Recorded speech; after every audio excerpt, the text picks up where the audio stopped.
Hello दोस्तों, मैं नीलू। आप सबका स्वागत है मेरे चैनल नीलूज़ होमस्केप्स में। सर्दियों की शुरुआत हो चुकी है और सबके गार्डन में अभी काफ़ी फ्लावर्स की ब्लूमिंग स्टार्ट हो गई होंगी।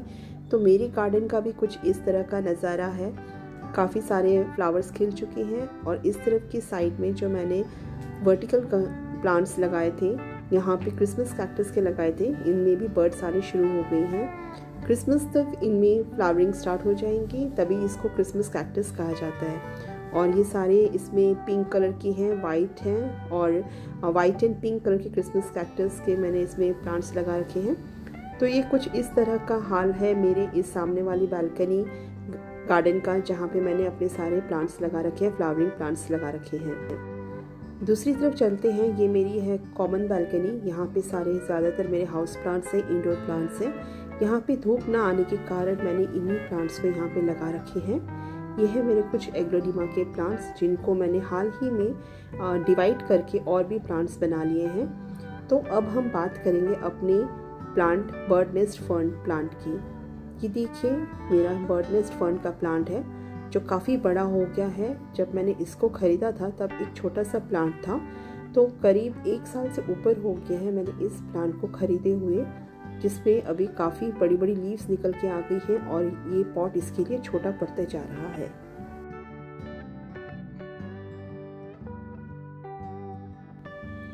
जब से मैंने इस बर्ड नेस्ट फर्न को ख़रीदा था, एक बार भी मैंने इसको रिपोर्ट नहीं किया। इसको मैंने ऐसे ही रख दिया था क्योंकि तब ये प्लांट छोटा था और इस बड़े से प्लांटर के अंदर रख दिया था। लेकिन अब मुझे इस बड़े से प्लांटर को भी रीयूज़ करना है क्योंकि इसने ऐसे ही एक जगह बना कर रखी हुई है। तो इस बर्ड नेस्ट फर्न को रिपोर्ट करने से पहले मुझे चेक करना पड़ रहा था कि इसकी रूट्स कितनी बड़ी बड़ी फैल चुकी हैं और ये प्लांटर जो है इसके लिए छोटा पड़ते जा रहा है। इसकी लीव्स देखिए कितनी बड़ी बड़ी हो गई हैं और थोड़ी सी डैमेज भी हो रही थी क्योंकि लीव्स काफ़ी फैल चुकी थी इसकी।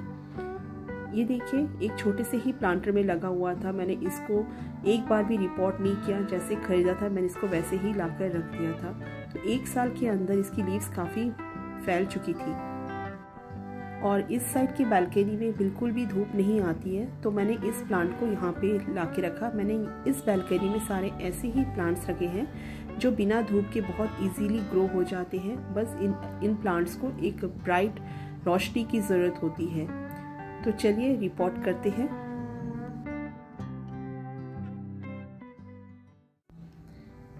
इस प्लांट को बर्ड नेस्ट फर्न इसलिए कहते हैं क्योंकि ये प्लांट ऊपर से एक घोंसले की तरह होता है।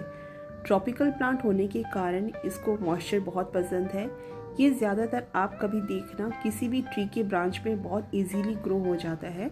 मैंने बहुत से ऐसे बर्ड नेस्ट फर्न देखे हैं जो किसी भी ट्री के ब्रांच में ग्रो हो रहे होते हैं या फिर किसी बड़े से पेड़ के नीचे, उनकी जो नीचे छाया पड़ती है वहाँ पे ग्रो होते हैं ये प्लांट इजीली।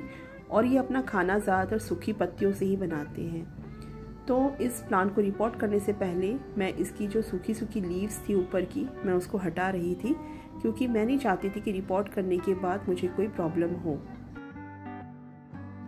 इस प्लांट में मॉइस्चर बनाए रखने के लिए मैंने इसको जो मॉस होता है उससे कवर करके रखा हुआ था, जिससे गर्मियों के सीज़न में इसमें नमी बनी रहे, ठंडक बनी रहे और ज़्यादा इस प्लांट को टेम्परेचर हाई होने पर भी प्रॉब्लम हो जाती है। तो इसको ठंडी जगह पसंद है, खासकर जो पेड़ों की छाया होती है वहाँ पे नमी बनी रहती है नीचे, तो वहाँ पे ये इजीली ग्रो होते हैं ऐसे प्लांट्स। ट्रॉपिकल प्लांट है तो हमें इसकी थोड़ी सी केयर भी थोड़ी ज़्यादा करनी पड़ती है, लेकिन आप डरे नहीं, आप इस प्लांट को इजीली ग्रो कर सकते हैं अपने घर में। तो रिपोर्ट करने के लिए मैंने सबसे पहले एक ऐसा प्लांटर लिया जिसमें बहुत सारे ड्रेनेज होल हो, और मैंने जो पहले इसका जो प्लांटर था उससे बड़ा साइज़ का प्लांटर लिया है क्योंकि इसकी रूट्स बहुत फैल जाती हैं, तो इसमें और रूट बाउंड ना हो और मैं करीब 2-3 साल तक इस प्लांटर को चेंज ना करूं, इसीलिए मैंने पहले वाले प्लांटर से बड़े वाला प्लांटर लिया है।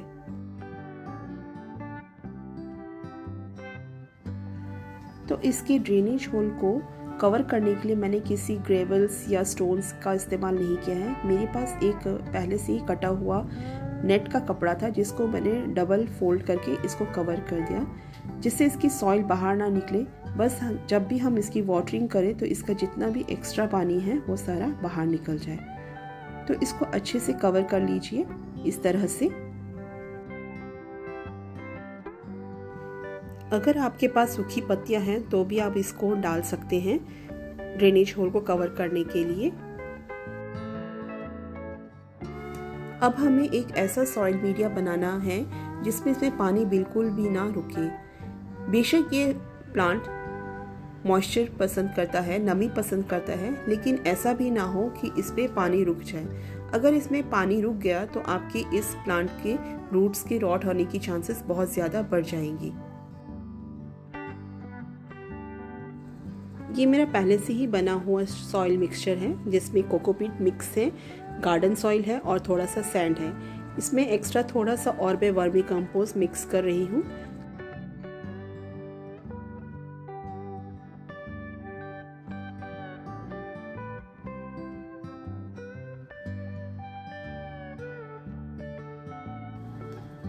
पुरानी सॉइल होने के कारण इसमें फंगस लगने के चांसेस बढ़ जाते हैं प्लांट्स में, तो मैं इसमें ऐसा फंजीसाइड इस्तेमाल कर रही हूँ जो है ट्राइकोडर्मा फंजीसाइड। ये ज़्यादा नहीं, सिर्फ हाफ टी स्पून डालें, अंदाजे से मैंने अपने हाथों से ही डाल दिया है।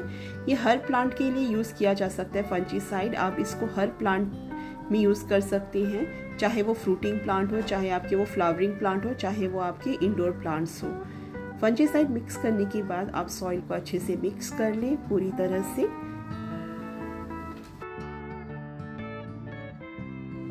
जब भी हम किसी प्लांट को रिपोर्ट करते हैं और जब हम पुरानी मिट्टी को इस्तेमाल करते हैं, पुराने गमले से निकाले हुए मिट्टी को यूज़ करते हैं, तो उसमें फंजीसाइड का इस्तेमाल तो ज़रूर करना चाहिए और उसके मैन्योर को बनाए रखने के लिए हमें वर्मी कंपोस्ट का भी इस्तेमाल करना चाहिए। तो मैंने अपने इस प्लांट बर्ड नेस्ट फर्न के लिए भी सेम इसी तरह का ही सॉइल मीडिया तैयार किया है जो मैं अपने हर प्लांट के लिए तैयार करती हूँ।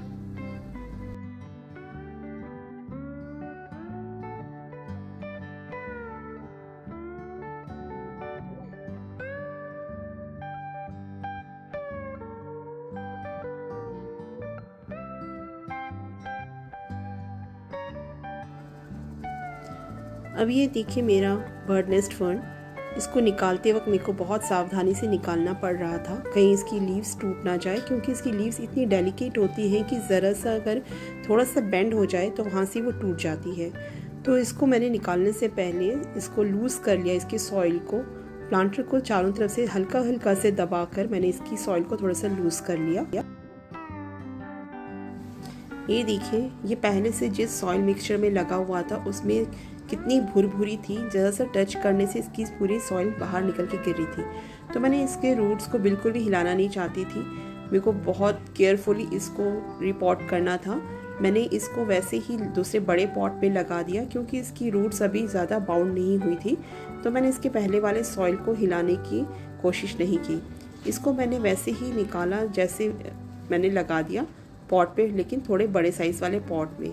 अब मैं इसके चारों तरफ जो खाली जगह बची हुई थी वहाँ पे जो मैंने सॉइल मीडिया तैयार किया था वहाँ पे मैं इसको कवर करने लगी थी और देख रही थी कि ये अच्छे से फिक्स हो जाए इस बड़े से प्लांटर में।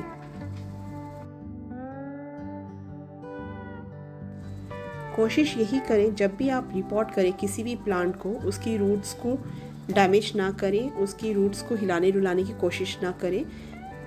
क्या होगा कि आपका ये करने से आपका प्लांट शॉक में आ सकता है और उसकी लीव्स भी ड्राई होनी शुरू हो सकती है। तो जितना हो सके आप किसी भी प्लांट को रिपोर्ट करते समय उसकी रूट्स को बिल्कुल भी हिलाएं ना। तो इस तरह से मैंने सारे सॉइल मीडिया जो कवर बनाया था इसको कवर किया। इसमें कोई एयर पॉकेट्स ना बने, इसको अच्छे से अपने हाथों से मैंने प्रेस कर दिया था, टाइट फिक्स कर दिया था, जिससे कोई एयर पॉकेट्स ना बने और इसकी रूट्स ख़राब ना हो। इस तरह से आप किसी भी प्लांट को जब भी लगाएं तो उसकी रूट्स को जब आप ऊपर सॉइल डालते हैं उसको टाइट कर दें हाथों से दबा दबा कर, और ऊपर से दोबारा से आप उसको सॉइल से कवर कर दें। बड़े प्लांटर में शिफ्ट करने के बाद आई होप इसकी लीव्स और ग्रो करेंगी और अच्छे से फैलेंगी, क्योंकि इसकी लीव्स बहुत ज़्यादा बड़ी बड़ी होती हैं। लेकिन हाँ, ये बात है कि इस प्लांट को जहाँ हम रखेंगे वहाँ पे थोड़ा सा स्पेस होना चाहिए जिसकी इसकी लीव्स फैल सके, और ध्यान रहे किसी दूसरे प्लांट से ना टकराएं जिससे इसकी लीव्स कहीं बेंड होके टूट ना जाए। तो देखने में बहुत सुंदर है ये प्लांट, आप लोग ज़रूर रखें अपने घरों में इस प्लांट को। और इसकी लीव्स इतनी लश ग्रीन होती है कि दिल खुश हो जाता है इसको देखकर, इस प्लांट को। अभी तो ये थोड़ा सा छोटा है, जब और बड़ा हो जाएगा तो मैं इसको डिवाइड करके अपने और नए प्लांट्स बना सकती हूँ मैं इसको, जिससे मेरे पास 1 से डबल प्लांट्स हो जाएंगे बर्ड नेस्ट फर्न के। अगर आपके बालकनी में, घरों में कोई ऐसा स्पेस है जहाँ पे धूप नहीं आती है, तो आप इस तरह के प्लांट्स को वहाँ पे रखकर ग्रो कर सकते हैं, जिससे आपकी गार्डन की और शोभा बढ़ा दे। तो मेरे खासकर सामने वाली बालकनी में, जो मेरी कॉमन बालकनी में है, वहाँ पे बिल्कुल भी धूप नहीं आती है, इसलिए मैंने वहाँ पे इस तरह के प्लांट्स रखे हैं जो कम सनलाइट में और लेकिन ब्राइट रोशनी में अच्छे से ग्रो हो जाए। तो ये देखिए मेरा प्लांट एकदम रेडी हो गया है रिपोर्ट करने के बाद। बहुत दिनों से सोच के रखा था, आज ये मैंने काम खत्म कर ही लिया।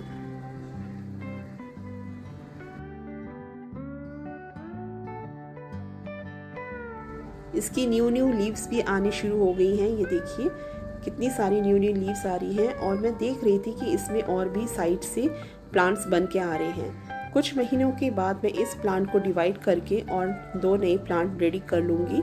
बीच में से इसको कट करना पड़ेगा, लेकिन बहुत केयरफुली कट करना पड़ेगा।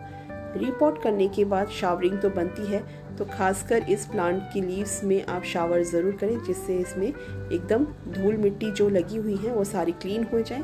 हाथ से साफ़ करने की कोशिश ना करें, क्योंकि इसकी लीव्स बहुत डेलिकेट होती हैं, ज़रा सा लगने से बेंड होकर टूट जाती है।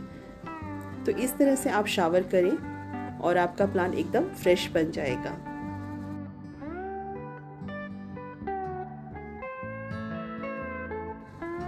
तो दोस्तों आप ज़रूर बताना कि आपको मेरी ये वीडियो कैसी लगी। रिपोर्ट करने के बाद मेरा प्लांट देखो अब कितना सुंदर हो गया है। तो मैंने इसको उसी जगह में रख दिया जहाँ से मैं इसको लेकर आई थी, लेकिन हाँ थोड़ा सा मैंने इसका स्पेस चेंज किया। अब इसको मैंने इस वाले रैक में रख दिया है, जहाँ पे बहुत अच्छी खासी स्पेस है इस प्लांट के लिए। तो दोस्तों देखिए रिपोर्ट करने के बाद और शावरिंग करने के बाद ये प्लांट कितना खिलकर आ गया है। इसकी लीव्स कितनी शाइन कर रही है, बहुत प्यारा लग रहा है। तो मैं आपसे यही कहूँगी, अगर आपके बालकनी में स्पेस है और कम धूप आती है तो इस बर्ड नेस्ट फर्न को ज़रूर लगाएं, जो आपकी बालकनी में एक रौनक लेके आएगा। तो चलते हैं दोस्तों, अब मिलते हैं आपसे अगली वीडियो में एक अगले टॉपिक के साथ। तब तक के लिए bye bye friends, happy gardening.